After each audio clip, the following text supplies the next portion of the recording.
এই যে এটা আজকে দোকানে দেখতে পেলাম, তাই নিয়ে এলাম। দেখি পূজা দেখে এটা কি বলে, ভালো না খারাপ। পূজা দেখো, মা বেটি গান করছে। কেন তোমার জন্য একটা জিনিস নিস। কি জিনিস এনেছো? হুম, এটা আমার ক্রিসমাস গিফট।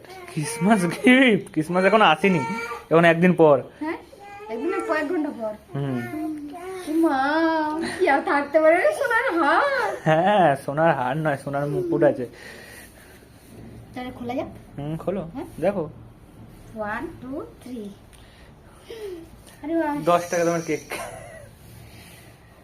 10 টাকার দামের কেক এরকম বলো কেন? হুম, কিন্তু এই কেকটা এই বছর আমরা প্রথম খাওয়া, তাই না? তো এগুলো প্রথম খাওয়া মানে? এরকম তো আনোনি। তো এগুলো পিস পাওয়া যায় না, পিসগুলো তো কত নিয়ে আসি, পিস কেকগুলো কত নিয়ে আসি, ভুলে গেছো? ক্রিম কেক খেতে আমি ভালোবাসি, তার জন্য নিয়ে এসেছি। Thank you. হুম,